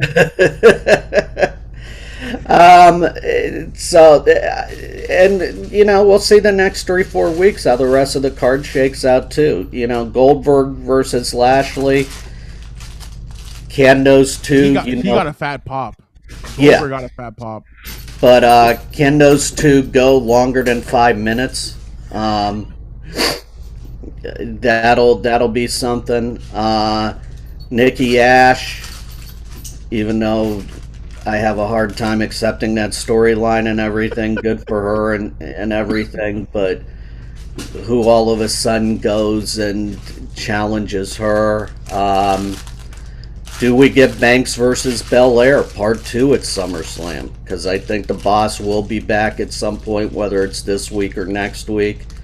It's shaping up as a nice card in Vegas, which, considering I think there's still depth issues in the WWE, things are starting to come around a little bit. And I think also, as far as storylines and character development, now that they're back out in the crowd and feeding off of that after 16 months in the Thunderdome, I think it's definitely going to help that way. I agree. Uncle Joe, right now Cena's one of the biggest stars right now. He's making movies. He's doing raunchy movies. He was Dominic Toretto's brother, and Jacob Toretto. He's about to be in the Suicide Squad, and he has some other things coming up. But do you think this is finally when we get to see Cena win his 17th championship and pass Ric Flair? Because it really seems like lately he's been helping young talent. He's developing. When he had the United States Championship, guys like Ricochet, his open challenge, guys like Kevin Owens, they took it. But right now it feels like, and I know fans are a little angry with it, but it feels like the one that feels like is going to pass Ric Flair is Charlotte. She's already at 13 championships in basically 5 years of being on the main roster. But do you think Cena's the one that does it, or do you think it's going to end up being Charlotte? No, I think it'll be Cena, because I think the other interesting thing too is I think last year leading into WrestleMania, because Cena has the place in Tampa, I know he helped out Big E a lot too with his workout thing that he has there, because Big E did one of those Chronicles things where it showed working out with Cena and stuff. And I think too, I kind of compare Cena to The Rock in that it seemed like when The Rock left WWE to do movies, he left and he was gone and very rarely returned. Cena knows the fan base, kind of knows that this is what got him to the level that he is now, and has, enjoys coming back from time to time. and also does it to where it's not so much of a novelty anymore.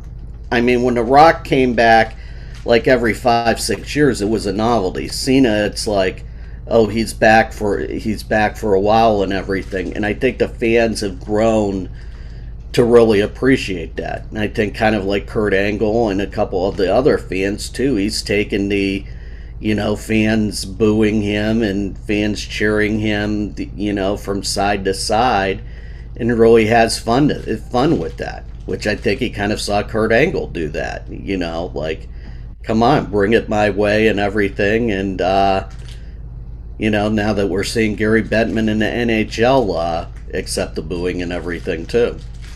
You know what I thought about, Joe, when John Cena came back? I thought about how he called The Rock a part-timer, and now he's doing the same thing, doing the movies and coming back every now and then for being a part-timer. But you're right, Joe. When he comes back, he becomes a full-timer, then he'll leave. So I can't knock the summer of Cena. Yeah, so it's a summer. There's a season, but I'm a big Rock guy. So I remember when The Rock and Cena went at it, I was like, don't call that guy a part-timer. He's a legend. But anyways, Joe, that when it comes to combat sports, my thing is boxing. And August 21st, there's going to be a clash. Manny Pacquiao, Earl Spence Jr. Going head-to-head against SummerSlam. But Fernando called it. I got really antsy. I was going to say SummerSlam training camp earlier because I am excited about SummerSlam. It's a Saturday. I hate that it's a Saturday on the fight night, but I'm going to be watching both because you guys talking about this card has me really excited. The downside, I don't really care for Goldberg. I don't like the old guys, unless it's The Rock, The Rock or Stone Cold, those guys that come back whenever they want. But the Goldberg There's rumors thing, about The Rock too. Okay, then you got me hyped. But the overall, Seth Rollins, competing, was it against Edge? Also another old-time guy coming back. But, overall, this card seems pretty stacked. You got me excited with, Bianca Belair and Sasha Banks. I don't know if that's a SummerSlam thing for the future. But overall, Joe, do you think, this Saturday night kind of weird primetime spot at a stadium is going to deliver everything, have a packed house in Vegas, Saturday night? You think the card is living up to the potential of the venue?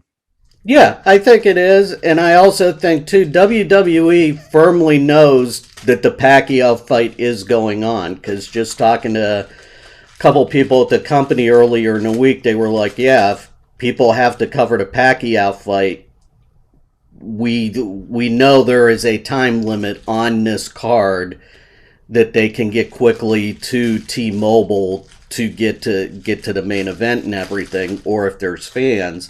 And I think it's also a great thing for Vegas, considering the past year and a half of everything that's happened. This is first time second time that there's going to be a real live buzz in the city of people coming, because there's nothing in Vegas like a high-priced fight night, whether it was the UFC card last month with McGregor or, with Pacquiao and SummerSlam coming up. I was there during the Kentucky Derby a couple years ago when it was, Canelo with his bout on Cinco de Mayo and everything. That, there's a real buzz in the city when it's a fight night. And, I'm kind of old enough to remember when, on the Strip, the Forum and everything, Caesars didn't exist, and they were building those temporary stadiums in the parking lot at Caesars to hold those great Hagler Hearns, Leonard Hearns, some of those great fights. I honestly, I think the three of us need to be in Dallas next year, especially if you love The Rock, Gilbert, because I've been hearing things. Uncle Joe, I don't know if you've heard what I've been hearing, but there could be your tribal chief could be going up against the people's champion. What do you think, Gilbert? Hey, if The Rock's fighting you, Fernando, I'm going to watch it. That's how much I love the people's champ. But hey, the tribal chief, I got to acknowledge him. And if you get The Rock to acknowledge you, and I guess you are the head of the table. See, I know my lingo. Ooh, look at that. Look at that, Uncle Joe. And having Paul Heyman with that and everything too, because I think the other thing that's great too during Roman Reigns' matches is seeing, Paul Heyman in the background, like when Reigns took a couple big hits, Heyman was like, in the general in the general facial expressions that he has and everything. Or Lesnar versus Reigns would be interesting But too. where does Paul Heyman? Where does his allegiance lie there? I think that makes it the interesting storyline of where does his allegiance lie when it comes to a bout like that. Before we let you go, Uncle Joe, I just wanted to say one thing. Gilbert, you said Edge is a part timer and everything, but man, he still had, like, I know Goldberg does his thing, and sometimes some part timers don't look good. Edge still, in my opinion, has it. I think he can still. I don't know what you think, Uncle Joe. Well, and also, with the way Edge's career had to end due to the neck injury, and the fact that he's been able to come back and have this, third or fourth act in his career, because he's done comebacks. He did comebacks coming back from injuries and everything before having to go on the shelf due to the neck injury. And just seeing this and being able to accomplish what he has, and it also shows the modern marvels of energy of medicine too. Of course. How with neck injuries now, there's hope for people to come back. I mean, 25 years ago, you had a neck injury, you were done for a year or two. Yeah. Now it might be more 6 to 8 months. So we'll see. It's good to see the run that he's had, and hopefully there's a title there in the future and everything for him. Yeah, let me apologize to the Rated R superstar. He's a great legend. Sorry, Fernando, you called me out, but I was gonna say I love the song, the intro. You Think You Know Me is one of the best of all time. When that one hits, you know what's going on. But look at that. We got into some Dan and Daygo, Tim Tebow bet talk. We got into some Chargers, some WWE. Hopefully, SummerSlam, I think, is just going to be a hit. Hopefully, we can get Paul Heyman on Compas to talk to us. Paul Heyman, if you're listening, hopefully you can do us the honor of jumping on as the advocate for the head of the table. Hopefully you can jump on with us. But definitely exciting, Uncle Joe. Anything you got before we head out? Just gonna be it's an interesting time in LA the next 3 weeks. Training camp's opening up. Shohei Mania. Dodgers Giants has been a heck of a series so far, but things get really interesting in a couple weeks when the Astros come in, and now that there can be 55,000 people at Dodger Stadium for the booze and all that, and the Heat, thank goodness it's only a 2-game series, because if it was 3, I don't know if Chavez Ravine would still be standing or not. So, it's a fun time getting training camps back too. 3 preseason games, new schedule, and as Bruce Buffer would say, it's time. I love it. Next, listen to Gilbert and Joe's favorite person. We're sending it over to Dan and Daygo. Dan and Daygo is back, and I got something for you, some more inside baseball. You come on in. Sit around the fireside. It's time for a fireside chat with Dan and Daygo. Come on, everybody, get in here. Let me tell you something. Gilberto over here bad-mouthing me, saying I'm cursing in restaurants in front of children and things of the nature. You believe this douche? This clown? This clown? Are you kidding me?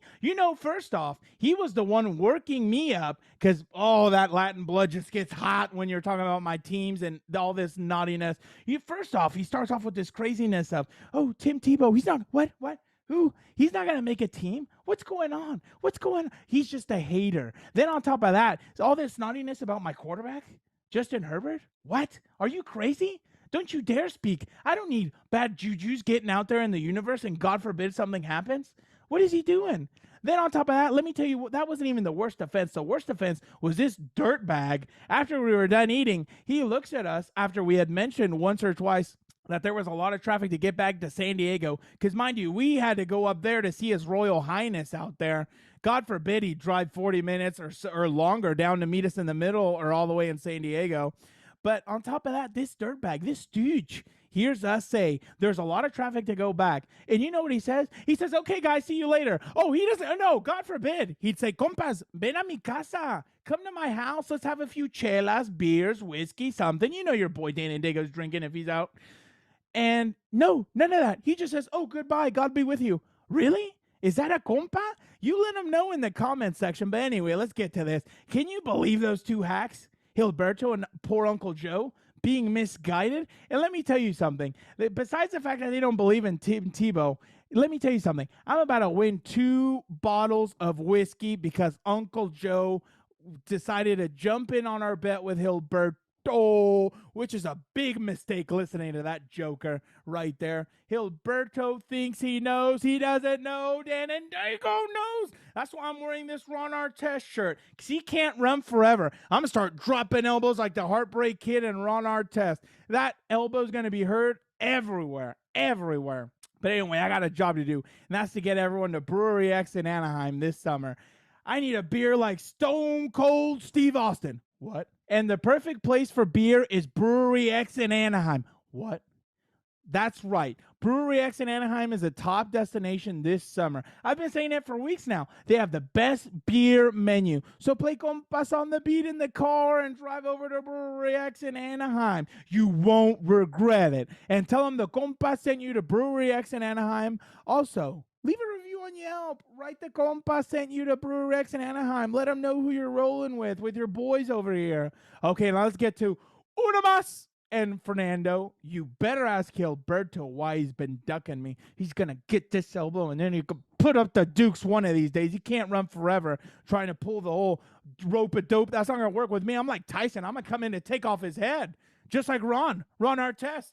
Let me say it one more time. Most physical, dominant defender, just like I am on this stuff. When will he face me on the show? Tell him to name a date, sign the contract, and let's go toe-to-toe. You can't run. You can't hide. You're going to meet me in the middle of the ring, and we're going to duke it out. But forget Gilberto for right now. Una Más is about Fernando's movie and TV reviews. Take it away, Nando! Gilbert, I'm not trying to pick sides or anything, but I think Dan and Daygo's right. Name the time, the date. You don't be Tyson Fury, Deontay Wildering him. You saw that. I used it as a verb. When's this gonna happen? Man, this guy's really pushy. Like, does he not know how to promote a fight? Let the fight marinate. Let the people want this highly anticipated battle between Gilberto and Dan and Daygo. So I don't know. He wants me to do, you know how like in wrestling they have like these contract ceremonies. Come sign the contract, and then maybe I could throw Dan and Daygo through a table. So he wasn't gonna sign a contract, bring it my way. But you know what? Thinking like a promoter, I think a good week could be the week of SummerSlam. Like that Tuesday we have Dan and Daygo. We just like promote it and come in a month. Like a pay-per-view battle. Is that a good day for you, Dan and Daygo? What is it? The week of SummerSlam, August something? I don't know right now. But August 21st is the summer. Oh, that would be the week before. It would be August 18th. I think that's the very terrible calendars. Let me see. No, I think I'm good. August 17th. 17th. Oh, all right, Dan and Daygo. You keep calling me on your promos. I think I'm ready for August 17th. Ooh, this is gonna be interesting. I have no allegiance to either. Well, I mean that's my little brother and everything, but I'm interested to see what's gonna happen that day when Dan and Daygo finally comes on. But hey, we gotta save that. This is like John Cena versus your tribal chief Roman Reigns. It's gonna be interesting. And by the way, I just want to make something clear. I messed up when we were talking to Uncle Joe. I called Paul Heyman an advocate to the tribal chief, and he's not. He's special counsel to the tribal chief. So that was my mistake. Again, Paul Heyman, would love to have you on Compas before SummerSlam. I'd love him to weigh in on Dan and Daygo and Gilbert's battle too. I think that'd be interesting. But yeah, we'd love to have Paul Heyman on. I think that'd be a great one. Just throwing it out there, Gilbert. Yeah, let's do it. But don't be making mistakes, man. Paul Heyman, here's a mistake. I know. He won't come on the show. I know, and that was my mistake. Advocate is the Brock Lesnar. Here, he's the special counsel to the tribal chief. I can't forget the titles right, man. I know. I get them mixed up sometimes, but something that I didn't get mixed up, Gilbert, is watching Loki. It's funny. Loki, I mean, we all know he's the he's a different character. He's mischievous. I think he calls himself the king of mischief or something like that. I can't remember right now off the top of my head, but I have so much training camp stuff in my head. I can't think about what Loki's nickname is, but it was an interesting show. You cannot even look down at your phone for 1 second, Gilbert. 6 episodes, about 40 minutes each. You can't look at your cell phone. You have to be paying attention the whole time. I think they did a great job with it. I was impressed. I was like, wow, okay, they really took in some detail. But Gilbert, what they really did is they got me hyped for Spider-Man No Way Home. So I don't know if you've heard about this, Gilbert. This is a new Spider-Man movie coming out. There's talks. Is there a new actor in there? Or no, what? Hold on. No. It's the same actor. But there's talks that they might bring Andrew Garfield Spider-Man and Tobey Maguire Spider-Man. Okay, you got me interested into this movie. The original Spider-Man. I know. I've been giving WWE predictions and everything, and I've been right lately. Movies, I'm the same way, Gilbert. I know I'm right. So in Loki, I'm not going to give out any spoilers. Are you giving spoilers? No giving spoilers. For me, it's okay. I don't really care for Marvel, so no. You should care. People, your listeners love it, so don't spoil it for them. No, I'm not going to spoil it for them. But there is a scene where it tells me this is happening. And if that happens, Gilbert, I'm going to be in the movie theater. I'm going to geek out. I'm going to get excited because if Tobey Maguire, Andrew Garfield, and this kid, I can't remember, Tom Holland's Spider-Man all unite, I'm literally, it's going to be like when John Cena goes up against Roman Reigns. Like, I'm going to get so what is hyped. It? 3 Spider-Mans fighting one guy, Loki? Is this No, Loki. It's just Loki opened the door for this to happen. The Loki show opened the door for this kind of stuff to happen, for the universe to be split into different ways and for that to be able to happen. So that's what Loki's show did. No, what they're going to end up doing is they're going to probably end up fighting like villains from each other's movies that are going to come back. Like Jamie Foxx is supposed to be Electrode again. So I don't know if you saw Andrew Garfield Spider-Man, but Jamie Foxx. Jamie Foxx was Electrode. I can't remember Tobey Maguire's Dr. Octopus, but he's supposedly going to come back and he's going to be in this movie. So we're going to get a lot of craziness, Gilbert. I'm excited. Loki, honestly, was a solid show. I really liked it. I liked the different dynamics, the different twists. The last episode, I don't want to give away anything, but the final scene where this guy just keeps on talking and talking, he's like cutting a promo, but I was kind of like, okay, that's a little too long, and you already gave me this information twice, maybe even 3 times. I mean, come on, let's get to the point. Let's do this. But hey, I cannot complain about Loki. I thought Disney did another great job with it. Now the only one I'm missing is Falcon and the Winter Soldier. I watched WandaVision. In the middle of it, I got lost with, I watched the first episode of Falcon and Winter Soldier, and then for some reason, I just got distracted. I haven't watched it. Now I need to go back and watch that. But wow, Loki was I loved it. I thought Loki, Tom Hiddleston is an underrated actor, and he said recently, I could play Loki forever. Bro, I want to take you up on that offer. He is just the best. I think he does a great job. He's literally like, he gets you thinking, oh wow, you know what? Loki's probably a good guy now. That rug is coming out from underneath you, Gilbert, because he does whatever he wants to do. I kind of like Loki in a sense. Like, I do whatever I want to do. Oh yeah. And I kind of feel with that character. If he doesn't want to do something, he's not going to do it. I'm the same way. If I don't want to do something, I'm not going to do it. So I think there's a little something there between Loki and I feel like his character gets me. You know, Fernando, I was thinking you need like a rating scale for these movie reviews or show reviews, because I've noticed the listeners like your reviews. You know, for me, I'm like, I think they're bad takes, and you're reviewing the worst movies and the worst shows. But that's me. Worst listeners. Do you know how many people reached out to me and said, "Did that fool really not?" And they said, "Fool." Does that fool really yeah? like the way you Fool- broke down fool Harry double Potter? O, or is there an L at the end? No, fool. But the way you broke down Harry Potter has people disgusted. You're like, I didn't even notice that Dumbledore had died.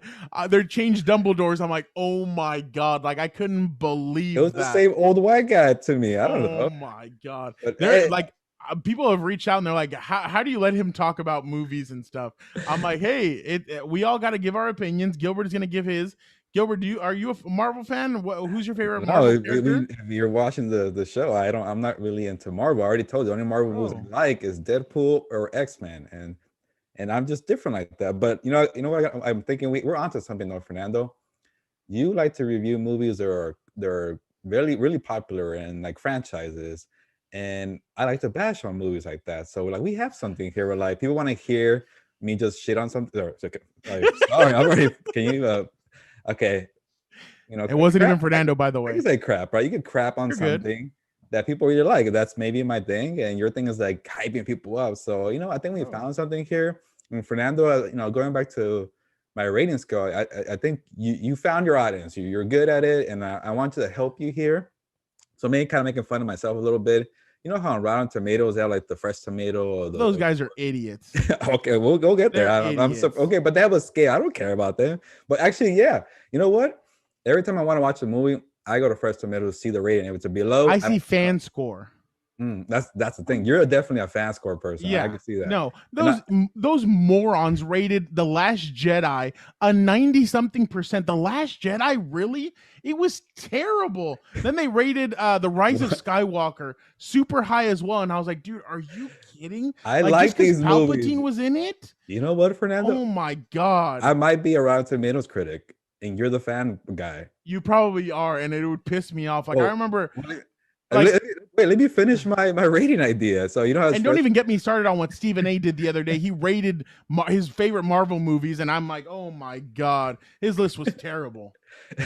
Okay, I won't get that far. How about for us? It's I don't know, rotten avocado. So if the avocado's fresh or brown, you don't like the movie. But if the avocado is ripe and green, that's your movie. So we could say, I don't know, like it's a spoiled avocado, or I don't know, but something about avocados. Is that your thing? Can we have that? Yeah, I'm down to do it. I mean, what do you want me to give points, or do you want me to do percentage, or how many avocado? Right. Well, so, let's say it's Loki. I'll do Loki. And you know what? For you to get a 90% on here, like you have to fresh green avocado. I would give it an 88%. I thought it was really well done. I liked it. The only thing I'm kind of frustrated with is that it wasn't longer. I wish they would have added a little bit more, but it was a great series. 88%. Wow. I'll even bring it back for you guys. WandaVision, I would give about an 89. I really loved WandaVision. I just think they're both different, but I really liked both shows. I thought both shows was solid. Because I watched one episode of WandaVision and I thought it was the worst thing I've ever seen.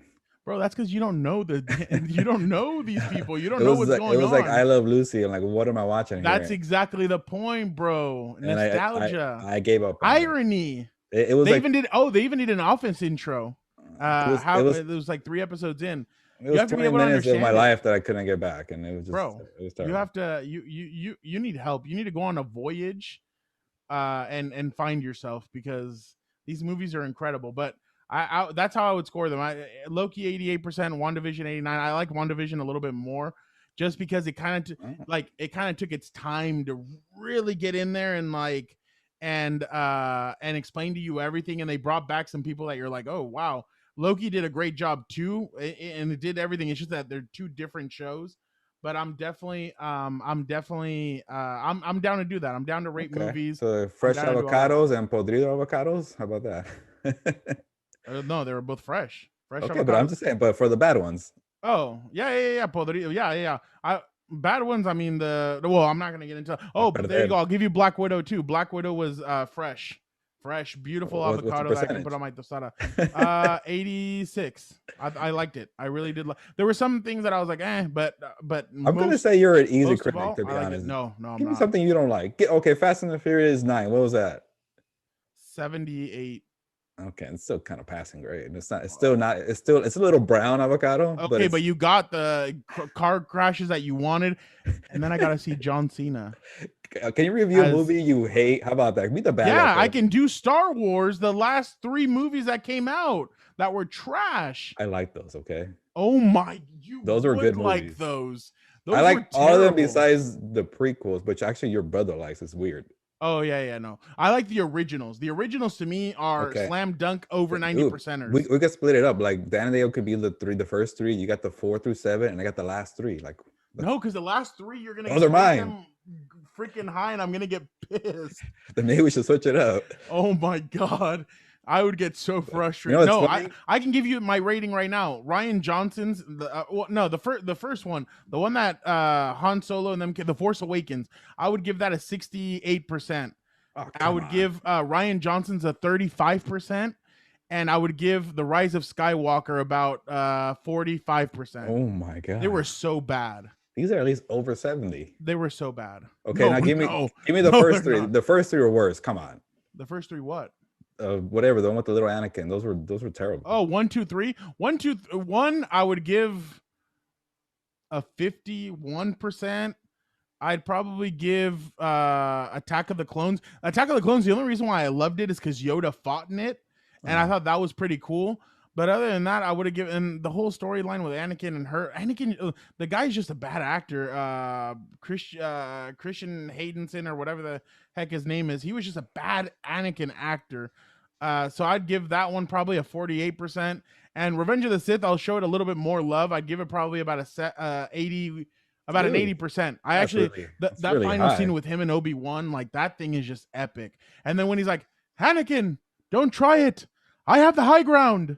You underestimate my power. Okay. You're losing your voice now. Bro, Yeah, but I got fired up. okay. Well, we need to have maybe that could be one of the topics if we ever get Dan and Daygo on my terms. No. You already said it. August On my 17th. show, he has to agree though. On August my 17th. show, he needs to come in my show and sign a contract. Oh, this is going to be fun. This is going to be a lot of fun. But guys, we're so excited to be back with you guys. We honestly, a week off is too long, but we're definitely going to have a lot of fun stuff coming up. Training camp, Gilbert, gets started tomorrow, Wednesday. A lot of football. I am so excited for this. Gilbert, we may have some surprises for folks, don't you think? You think we're gonna have some surprises out there? What do you think? Yeah, I would think so. Now we're getting into the football season. We're going to ramp it up. I know some people don't like our movie reviews and they want all football. Well, you're going to get a lot of football, but you're still going to give you a lot of movie reviews, okay? Exactly. Gilbert, I'm getting fired up right now. Oh, Gilbert, before I go, I want to show you my new addition. Oh, that's the Turbo movie. Man doll. That is one movie we could both agree. Fresh avocados. Oh, it's a beautiful movie. I love that. Every Christmas, every time December hits, that and Home Alone are 2 of my movies that I Yep. have to watch. Turbo time. Oh yeah. Oh no. I remember when he goes into the shack and he's like, "Es tiempo del hombre de turbo." He's like, it's fun and educational. Great movie. I loved it. I got myself a Turbo Man doll. They were selling them at Walmart. They were just randomly putting them on shelves. I found that out and I had to go get Really? one. So I got Really? one. I kind of want one. That's pretty cool. Dude, It is one of my favorite Christmas movies. And I don't like Christmas music, but I like Christmas movies. if you can't find it on eBay right now, I saw them. They were like at $80. Honestly, it's Yeah, dude. I just Turbo remember Man- Jamie. I just always remember Arnold Schwarzenegger, Tom Arnold, Sinbad. I love that movie, man. oh, it's a great movie. I love Sinbad's character. He's The hilarious. Mailman. Oh man. Oh yeah, he's hilarious. I love when he's like, he got 2, and he's like, get the mailman, and they tackle him. It's hilarious. Okay, But we you know before what? we We'll go, save that for Christmas. Oh, We'll save that okay. for I Christmas was gonna time. say, give me the rating, but all right. No. We're saving that for Christmas, and we let's have get to outta remember here. that. But for right now, Gilbert, I think with everything coming up, I think it's time. Vámonos. Ya nos vamos, pues.